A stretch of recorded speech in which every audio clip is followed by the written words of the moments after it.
I'm going to make a crazy quick video on how to format a thumb drive. Figured it might be something that, even though it's pretty basic, something that if you don't know how to do it, you don't know how to do it.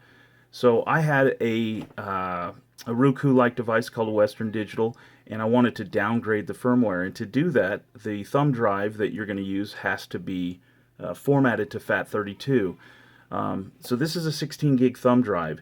If you format it to FAT32 and you go to copy, let's say, an ISO of a DVD that's bigger than 4 gigabytes, it'll tell you there's not enough room, even though this is 16 gigabytes and the file's only like, say, 5 gigabytes. It won't fit. So you're scratching your head, why won't it fit? Well, it's a limitation of FAT32. The files can't be bigger than 4 gigabytes. So I had, because this was formatted to FAT30 or NTFS, I had to revert it to FAT32. I just had to format it to FAT32, copy the files onto it. So let me plug it in. You'll hear my computer recognize that I'm plugging it in. Sorry about the shaky camera there. Okay, you heard the beep. It's plugged in. And this is what you do. You just click on your Windows button down at the bottom. Click on Computer. It'll show you that there it is. See, I haven't named my son's name.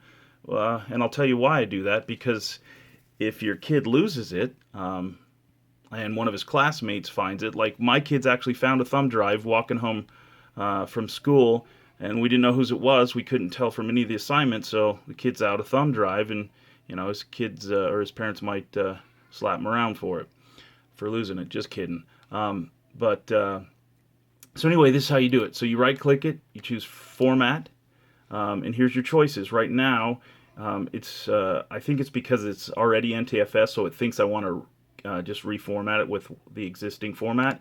You change it to FAT32, leave quick format checked, and then you can change the label. I think it's 12 or 15 characters is the limit. I prefer not to use spaces.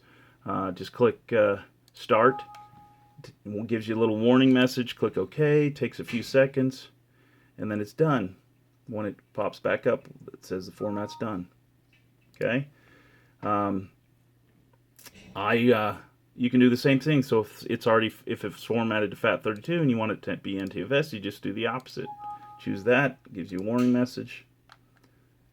Does it super quick.